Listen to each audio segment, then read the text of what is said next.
Então, vamos começar o evento de hoje com o Luciano de Assis Pinheiro, que é médico veterinário, biólogo e educador ambiental, e vai falar para a gente sobre sementes ancestrais e a soberania alimentar. Luciano, seja bem-vindo, a palavra é sua.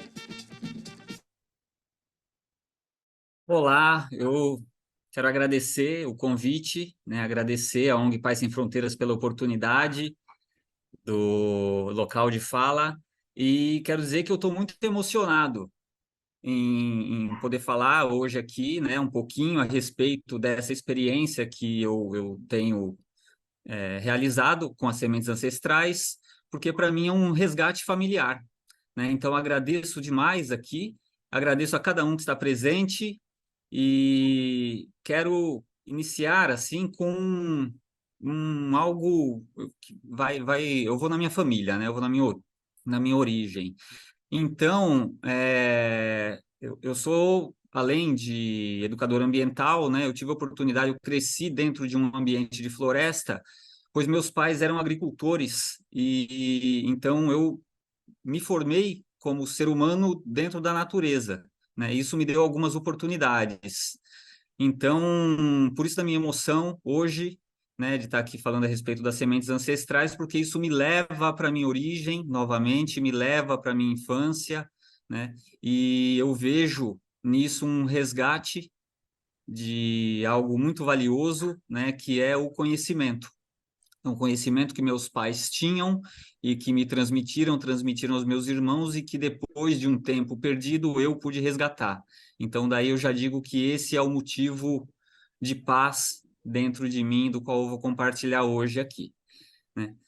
E como o meu tema é sementes ancestrais, né, sobre sementes ancestrais e soberania alimentar, eu quero começar falando um pouquinho da soberania alimentar. E eu preparei aqui um slide que não é nada demais, né, e nem é com as minhas palavras, mas que eu acho importante disponibilizar, porque é algo que foi pensado por um grupo de pessoas, né? E que foi, então, tomado como a verdade naquele momento para o que significa soberania alimentar. Eu vou tentar transmitir aqui, projetar, só um instante, por favor.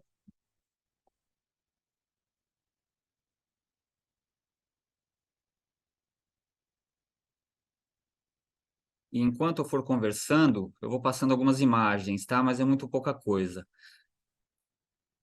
Então, o texto ele é grande, tá? Mas de maneira sucinta, soberania alimentar é o direito que todos nós seres humanos temos de escolher aquilo que nós queremos plantar, da forma como nós quisermos plantar, quais as estratégias que nós vamos usar e depois de plantar e conseguir colher, qual a finalidade que nós vamos dar para aquilo que nós colhemos, tá? Então, de maneira sucinta é isso, é poder escolher o que eu quero comer, o que eu quero plantar, o que eu quero comer e qual a finalidade para onde eu vou destinar o resultado da minha colheita.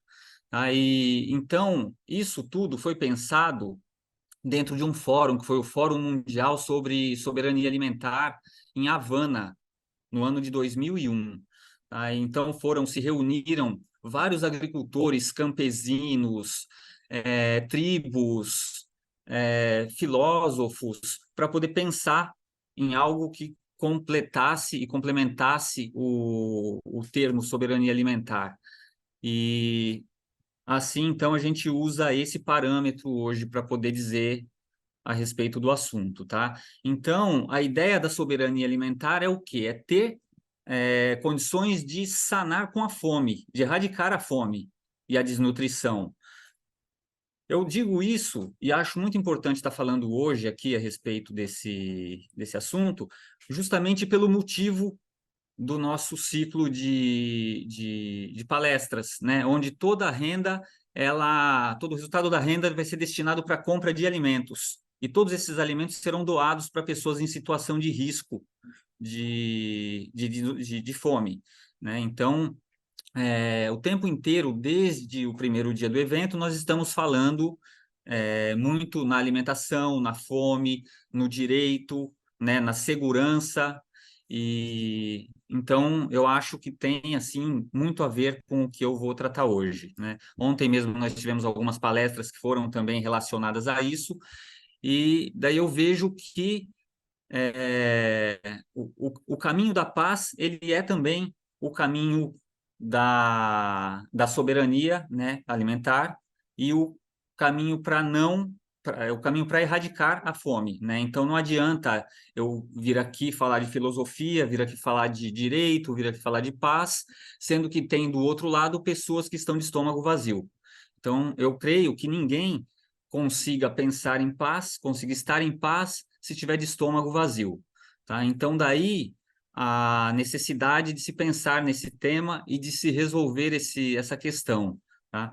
E a soberania alimentar, ela vem justamente para pensar nessa via de como é que nós conseguimos ferramentas para poder sanar com a fome e a desnutrição. E daí, então, já com essa introdução, eu entro nas sementes ancestrais, né? Antes eu quero deixar aqui essa imagem, porque nós tivemos no começo do ano uma notícia que chocou muita gente, então eu preferi deixar essa imagem dos povos Yanomami no lugar das imagens que circularam no começo do ano, né? Quando mais de 250 indígenas morreram. Só no início do ano foram 129 relatados, né, e morreram justamente por desnutrição e fome, né, a maioria dos óbitos. E as outras causas foram derivadas da desnutrição e da fome. E quando a gente vê isso acontecendo com povos tradicionais, que são povos que estão acostumados a viver na floresta e que estão acostumados a tirar da floresta o seu sustento, a sua subsistência, é algo que choca muito. Porque se esses povos, eles que são adaptados a um meio específico, eles estão sofrendo por ausência do meio, tem algo muito grave acontecendo, né? Tem um desequilíbrio muito grave acontecendo. Então, isso com certeza vai afetar, vai bater em outros locais que são mais frágeis ainda, que são menos equilibrados. No caso, eu estou falando das cidades mesmo, tá? Porque se a natureza, que é toda equilibrada, que ela tende ao equilíbrio, está passando por uma situação de mortandade desse nível, nós podemos nos preparar que no meio urbano, isso mais cedo do que a gente imagina, vai chegar até nós. Então, vai chegar até a nossa casa, vai chegar até a nossa mesa, vai chegar na nossa saúde. Tá? Então, a gente não pode fechar os olhos para isso e temos que entender esses sinais de uma maneira muito severa. Tá? Então, os Yanomami, eles têm uma cultura de cultivo muito organizada, e mesmo assim eles passaram por um desequilíbrio que foi derivado e que é ainda, né, derivado do desmatamento pela produção de garimpo e do desmatamento também para a produção de grãos, no caso soja e milho, em demasia, né? Então, uma devastação muito grande que fez com que eles perdessem terra e, por diversos fatores, um desequilíbrio ecológico acontecesse ao redor das aldeias. Eles foram sendo pressionados e perdendo, então, a sua qualidade de vida, né? Daí, por conta da demanda mundial, uma coisa que nós temos assim dentro do mercado agrícola, né, do mercado de cereais, tem uma necessidade muito grande da produção de grãos para alimento, né? Quando não é o alimento humano, é o alimento animal.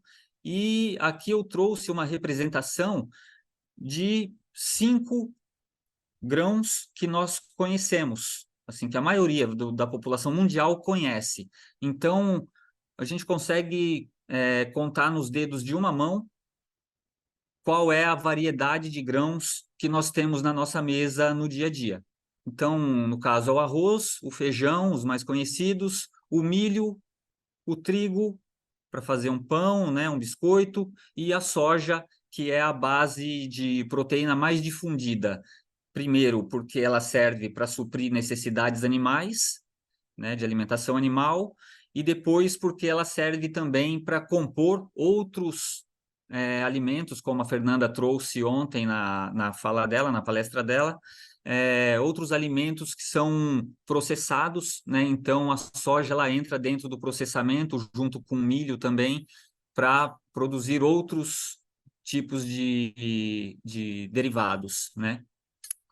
Só que nós temos uma variedade muito maior na natureza de possibilidades do que isso que está relatado aqui, né? Então, essa imagem, ela resume algo assim que nos leva para o desconhecido, né? Então, se nós pegarmos aqui essa imagem, essa é uma sementeca que eu construí, né? Fui eu mesmo que fiz, então eu sei aqui a quantidade de feijões que tem.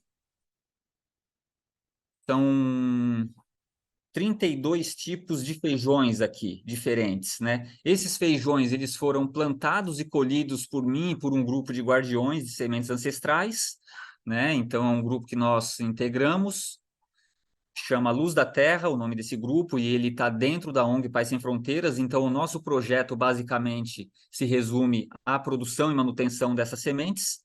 Então, olha, só de feijões, nós temos essa variedade.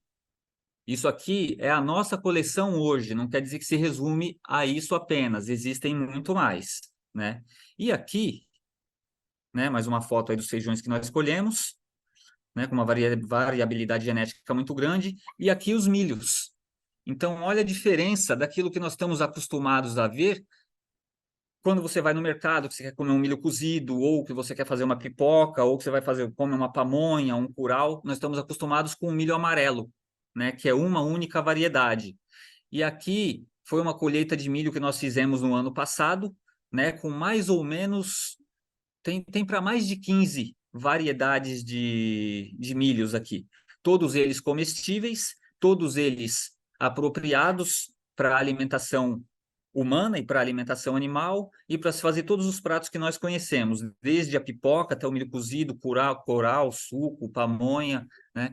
Então, assim, a nossa limitação ela é muito grande. Inclusive aqui nesse cesto nós temos um milho, que é um milho raro, que é um milho azul.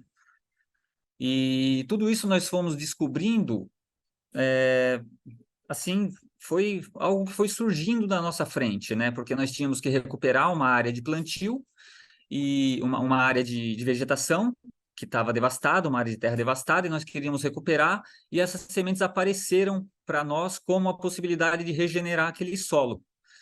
E quando nós plantamos e começamos a colher essas sementes, foi assim, vou dizer, um susto realmente, né? Porque nós nunca tínhamos visto algo como uma espiga de milho colorida, né? Com uma,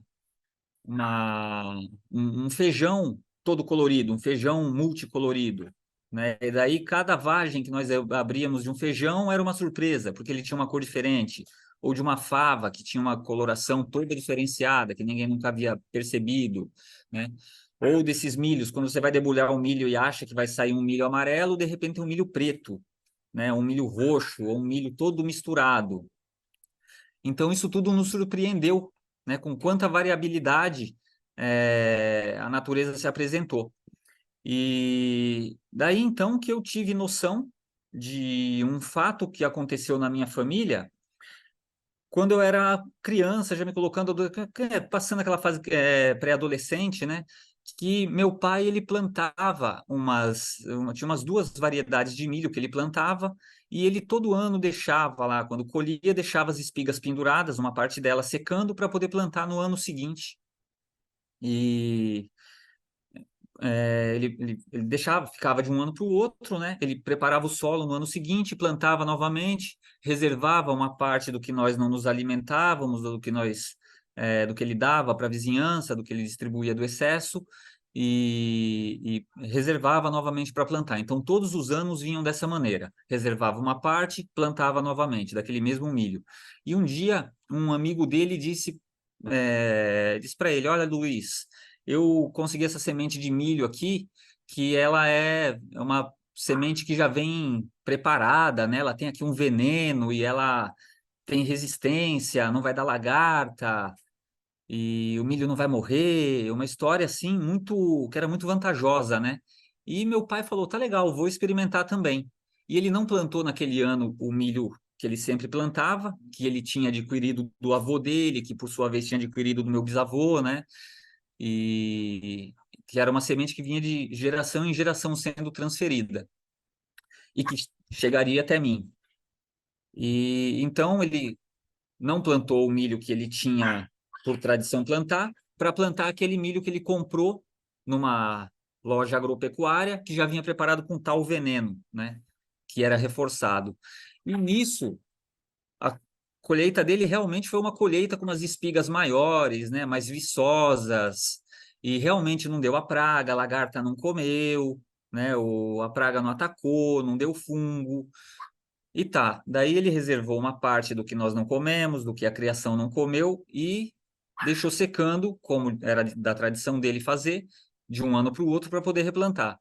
Quando chegou o ano seguinte, que ele foi tentar replantar, o milho não nasceu, né? Assim, grande parte do milho não nasceu. Os pés que nasceram vieram todos falhados, e ele não entendeu o que estava acontecendo, e foi conversar com aquele amigo, e o amigo disse que com ele aconteceu a mesma coisa, né? Então, eles tiveram ali uma perda da informação genética que não conseguiu dar sequência, né? E daí, então, eles acabaram perdendo, eles e outros, né, produtores acabaram perdendo a, a origem do que eles estavam acostumados a fazer, né, que era replantar. Então, uma parte daquela tradição rompeu ali logo no primeiro ciclo. Olha, vai vendo, foi de um ano para o outro, né? Uma coisa que vem sendo transmitida de geração para geração, por séculos e séculos. Em uma, em um único ano, gerou uma falha, né? E daí, por que isso, né? Porque essas sementes que são vendidas até hoje, e hoje cada vez mais difundidas nas agropecuárias, nas cooperativas de agricultura, que são as sementes geneticamente modificadas, essas sementes elas têm uma modificação dentro do seu gene para que elas realmente não deem origem a descendentes de maneira livre, justamente para que o agricultor volte na agropecuária para poder comprar mais sementes. Então gera-se com isso um círculo vicioso, né? E daí, pensando hoje dessa forma, eu vejo que meu pai ele perdeu parte da liberdade, além de ter perdido a cultura, de ter perdido a tradição, ele perdeu também a liberdade dele, né? A liberdade de escolha, que volta lá na soberania alimentar. A liberdade e o direito dele de poder plantar aquilo que o pai dele deixou para ele como herança, né? Ele perdeu a liberdade de transmitir para mim e para os meus irmãos essa mesma herança, né? Essa mesma tradição. Então, com isso houve ali ele foi tolhido de levar adiante um processo cultural dele, né? E essas sementes, ninguém fala isso quando você vai comprar, tá? Eu estou falando aqui algo que é velado, que ninguém nem às vezes não pensa, porque a cultura da produção de sementes transgênicas, ela é justamente para poder vender cada vez mais, né? E então, quando eu falo isso, eu estou abrindo aqui uma informação desse sistema que ninguém comenta, tá?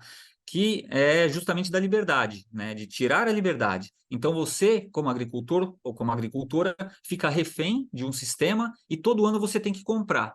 E para o pequeno agricultor, que ele vive da pequena produção, ele tem que tirar dinheiro para poder comprar uma semente que no ano seguinte não vai ser possível de ser plantada, de ser replantada, não vai gerar frutos, então ele tem novamente que colocar dinheiro para comprar mais semente para poder produzir e tentar ganhar mais dinheiro para continuar comprando semente, né? Então a diferença está aí. Se essa imagem que está aqui, qualquer semente dessa daqui, qualquer um de nós pegarmos uma semente dessa e colocarmos no solo, essa semente ela vai germinar e vai se tornar um pé de milho. E desse pé de milho, ela vai dar de 2 a 3 espigas, que vai dar aí mais ou menos 600 sementes. Isso não é mágica, gente, isso é tecnologia, como a Ingra disse ontem, né, na fala dela. É uma tecnologia, e a natureza tem suas tecnologias. E essa tecnologia da natureza é para não entrar em escassez. Não existe escassez na natureza, existe somente abundância. Cada uma dessas espigas que nós estamos olhando aqui descenderam de uma única semente, né? Então, isso para o mercado não é positivo, porque não vende. Se eu der uma semente dessa para cada um de vocês aqui, cada um vai gerar um pé de milho. E vai ter aí, a partir de uma semente, vai ter pelo menos 600 sementes. A mesma coisa com feijão. Eu fiz um experimento com uma semente de feijão e com 10 sementes de feijão, de um determinado feijão desses aqui, né? Foi o feijão olho dourado. E esse feijão olho dourado, cada pé me rendeu 50 gramas de feijão. Então, com as 10 sementes que eu plantei, eu obtive 500 gramas de feijão. Se eu tivesse plantado 20, eu teria obtido 1 quilo, que é aquele pacotinho que é vendido no mercado, partindo de 20 sementes. Então, qualquer pessoa com 1 metro de terra disponível consegue produzir 1 quilo de feijão a cada 3 meses, né? Então, isso é uma informação que é importante e que nós temos divulgado sempre que a gente pode, e eu estou fazendo isso hoje aqui, justamente para que mais pessoas tenham acesso, né? Porque a maneira que nós temos de erradicar a fome é com a prática, né? É praticando, não adianta vir aqui e só falar como que são os métodos e os meios, né? E não colocar a mão na massa. Para o alimento, nós temos que colocar a mão na massa. Então, cada um desses feijões que estão aqui, ou cada um desses milhos que estão aqui, eles são responsáveis, e isso de maneira gratuita, pela possibilidade de acabar com a fome. Tá? Então, a maneira mais óbvia que tem é essa que eu acabei de mostrar. A natureza, ela não regula, e o que falta, às vezes, é informação, é fazer chegar, né? E nós, da ONG Pais Sem Fronteiras, fizemos o seguinte quando nós tivemos acesso a essas sementes. Nós montamos um banco de sementes ancestrais e demos o nome desse banco de sementes ancestrais de Luz da Terra, né? Porque nós vemos ali a possibilidade de expandir isso para mais pessoas, né? E esse banco de sementes, tudo que nós produzimos, nós não produzimos para comércio, tá? Nós não somos produtores agrícolas, nós não somos microprodutores, não é a nossa intenção. Eu mesmo sou biólogo e sou veterinário, né? Outras pessoas fazem parte em outras profissões, então nós não vivemos disso. Mas nós vemos nisso uma pequena possibilidade de melhorar o mundo ao nosso redor, né? Então nós montamos esse banco de sementes e com isso nós começamos a distribuir essas sementes para a comunidade ao nosso redor, né? Algumas pessoas se interessaram, pediram para levar sementes, membros da ONG Pais Sem Fronteiras também se interessaram, levaram essas sementes, fizeram seus experimentos e distribuíram para outras pessoas, né? Então, nós hoje já assim, não temos o controle de onde é que essas sementes estão chegando, mas nós sabemos que elas estão indo para algum lugar onde elas farão a diferença, né? E então, o banco de sementes ele tem se mobilizado e assim a gente tem feito o nosso papel social, né? Uma outra informação que eu quero trazer é a respeito da origem da agricultura, né? Porque o que nós fazemos assim é copiar da natureza algo que vem sendo reproduzido por muito tempo, né? Então a humanidade, nós assim de modo geral nós copiamos algo da natureza, né? E se é bom, nós tornamos a reproduzir. E a agricultura, ela descende aí de né, vem de um legado de mais de 15 mil anos atrás. Então, todas essas sementes que são as sementes ancestrais, elas vêm sendo trazidas desses 15 mil anos ou 20 mil anos, mais ou menos, até agora. Então, elas têm uma força de reprodução muito grande, né? E então elas têm uma condição maior de se adaptar aos ambientes e de sobreviver a intempéries que as outras sementes não têm, né? Que as sementes modificadas não têm. Então elas estão adaptadas aos predadores, estão adaptadas ao clima, estão adaptadas ao solo, né? E com isso, então, elas conseguem passar por situações mais difíceis e também isso é uma informação que ninguém fala, né? Que ninguém traz. E daí o que é dito é que a semente modificada ela tem uma resistência maior, né? Mas isso nós conseguimos comprovar que não é a informação verídica, tá? Então, uma semente que vem já na mão do ser humano há 15 mil anos sendo replantada, falo na mão do ser humano porque ela já está há muito mais tempo no planeta, né? Esses vegetais eles estão aqui há mais de 100, 150 mil anos, é, é de uma resistência e de uma adaptação muito grande, tá? Então, eu finalizo dizendo que essas sementes elas continuarão, permanecerão no planeta caso nós não permanecer, não permaneçamos, nós seres humanos não permaneçamos, essas sementes continuarão aqui, tá? Então, elas têm muito a nos ensinar e elas têm condições de ajudar a humanidade de uma maneira muito rica e gratuita, tá? Então, agradeço a oportunidade, agradeço poder falar a respeito disso e dizer que isso pacifica a minha vida. Muito obrigado. Muito obrigada, Luciano, por essa fala tão importante, por esse assunto que você vivencia de fato, né? Você não está só falando sobre isso, é a sua vivência mesmo. Então, agradeço e quero abrir para perguntas aqui, saber se alguém quer aproveitar esse tempo para perguntar algo para o Luciano.